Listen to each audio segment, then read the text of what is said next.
Breaking news, matapos kumalat ang balita na ang Turkey di umano ay aatakihin ng Israel sa kadahilanan na marami pang natitirang mga leaders ng Hamas ang nagtatago sa kanilang bansa, Erdogan nanawagan na ng pagkakaisa sa mga bansa gaya ng Syria, Egypt, Saudi Arabia, maging ng Iraq. Oo nga naman, mas maraming kakampi, mas malakas. Mas maraming kakampi, mas lamang. At eto na nga, nagkatipon ang 50 na mga Muslim countries at pinag-usapan ang ginawang pag-atake ng Israel sa Doha, Qatar dahil sa mga leaders ng Hamas na nagtatago sa kanilang bansa. Yan ang ating pag-uusapan sa videong ito. Pero bago ang lahat ay huwag kalimutang mag-subscribe.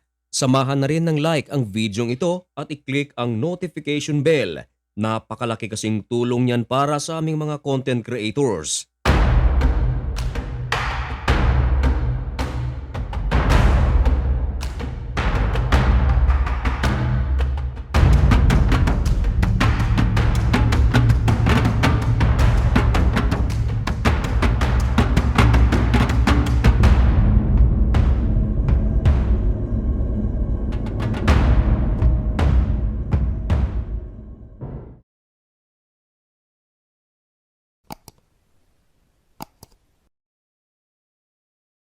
Maligayang pagbabalik mga kaibigan. Kumusta kayong lahat? Ngayon ay September 16, 2025 at nagbabaga at napakabagong balita ang ating ihahatid sa inyo. Ito ay tungkol sa pinakabagong update sa pagitan ng Israel at ng Turkey, Israel at ng Qatar, Israel at ang 50 bansa, 50 Muslim countries na nagkakaisa laban sa Israel. Ilang araw na ang nakalipas, buhat ng umatake ang Israel sa Doha, Qatar dahil tinarget nito ang mga leaders ng Hamas. Hanggang ngayon, lagi pang nangunguna sa balita ang pinag-uusapan na pag-atake ng Israel sa Doha at ang pagkakaisa ng mga Muslim countries laban sa Israel. Halos lahat ng mga leaders ng Hamas ay hindi nakatira sa Gaza. Kung meron man ay pangilan-ngilan lang. Halos lahat ito ay nakabase sa ibang bansa. Isa na riyan mga kaibigan, halimbawa ay ang Doha, Qatar. Ito nga yung lugar na kung saan nagsagawa ng airstrike ang Israel. 7 katao ang kumpirmadong nasawi. Meron ding mga leaders ng Hamas ang labas-pasok sa bansang Iran. At napaulat na meron ding mga leaders ng Hamas na labas-pasok sa bansang Turkey. Nito lang nagdaang araw, sumabog ang balita na nababahala ang mga sibilyan sa Turkey at ang gobyerno ng Turkey dahil napaulat na ang isusunod na atakihin ng Israel ay ang Turkey sa kadahilanan na merong mga leaders ng Hamas na hanggang ngayon ay nagtatago sa bansang Turkey at iniiwasan ang ginagawang pag-atake ng Israel sa loob ng Gaza Strip. Ang video na inyong nakikita ay ang Prime Minister ng Israel na si Benjamin Netanyahu at ang Presidente ng Turkey na si Erdogan. Maganda ang kanilang smile sa bawat isa. Mahigpit ang kanilang kamayan. Ang videong ito ay nangyari bago umatake ang Hamas sa Israel na kumitil ng 1,200 na mga Hudyo. At nang maghiganti ang Israel sa Hamas, maraming mga nasawi sa Gaza.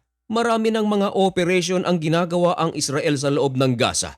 Dito nag-uumpisang pumakla ang relasyon sa pagitan ng Israel at ng Turkey. Marami ng mga banta ang binibitawan si Erdogan laban kay Benjamin Netanyahu. Hindi nito nagustuhan ang paraan ng pag-aatake ng Israel sa loob ng Gaza Strip. Hanggang sa lumawig na ang digmaan, umabot na sa Lebanon, umabot na sa Yemen, umabot na sa Syria at umabot na rin sa Iran. Nariyan ang Turkey, laging bumibira sa ginagawa ng Israel. Marami na ring mga maaanghang na salita ang binitawan ng Prime Minister ng Israel na si Benjamin Netanyahu laban kay Erdogan. Dumating pa nga sa punto na nangako si Erdogan na aatakihin nito ang Israel. Pero hanggang ngayon ay walang nangyari. Pero ngayon, nagkumalat ang balita na Israel ngayon ang aatake sa Turkey. Agad na nabahala ang Turkey at ang maraming mga sibilyan. At dahil dito, ayon kay Erdogan, ayon sa ulat ng Al Arabiya, hinimok ni Erdogan ang maraming mga Muslim countries na magpataw ng mga mabibigat na sanctions laban sa Israel dahil sa ginawang pag-atake ng Israel sa Doha at kaugnay sa kumalat na balita na aatakehin ng Israel ang Turkey, nanawagan na rin si Erdogan ng pagkakaisa ng mga Muslim countries laban sa Israel. Nanawagan na rin si Erdogan sa Prime Minister ng Iraq na si Mohammed Shia al-Sudani. At eto pa, kinausap na rin ni Erdogan ang presidente ng Syria na si Ahmed al-Sharaa, maging ang presidente ng Ehipto na si Abdel Fattah el-Sisi, maging ang Somalian president na si Hassan Sheikh Mahmoud, ang Saudi Crown Prince na si Mohammed bin Salman na magkaisa laban sa Israel. Ang mga panawagan ni Erdogan ay ginawa matapos kumalat ang balita na ang Israel ay aatake sa Turkey. Marami ngayon ang nagsasabi na dahil sa pangamba sa gagawing pag-atake ng Israel sa Turkey upang targetin ang mga leaders ng Hamas, nananawagan itong si Erdogan sa mga leaders ng nasabing bansa. Of course, proteksyon. Naniniwala ang maraming mga eksperto na malaking hamon para sa Turkey na makuha ang mga simpatya ng nasabing mga bansa dahil katulad na lang ng Ehipto, Doha, Qatar, Saudi Arabia, maging ang Syria. Kapwa mga allied ito ng United States of America. At alam naman natin na malapit na magkaibigan ang United States of America at Israel. Ayon sa mga eksperto, maliwanag naman ang mensahe ni Benjamin Netanyahu na aatake lamang ito sa Turkey kung nandoon nga ang mga leaders ng Hamas, maliban na lang kung ito ay itinatago at tinutulungan ng Turkey. Nangako kasi ang Prime Minister ng Israel na si Benjamin Netanyahu na kahit saang lupalop ng mundo magtago ang pamunuan ng Hamas ay pupuntahan nila ito. Maliban na lang kung ito ay palayasin ng mga bansa kung saan nagtatago ang Hamas o di naman kaya ay arestuhin ito ng mga bansa at iharap sa Israel.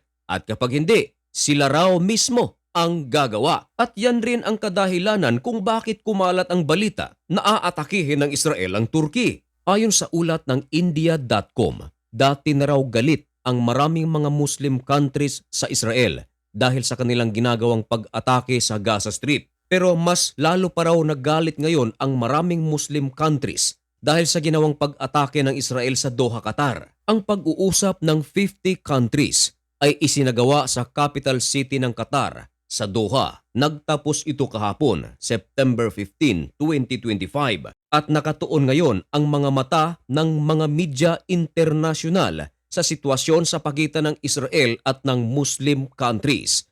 Ano kaya ang magiging susunod na kapalaran ng mga bansang ito? Ano kaya ang magiging susunod na kapalaran ng Israel? Yan ay isa sa ating mga tututukan dito lang sa channel na ito.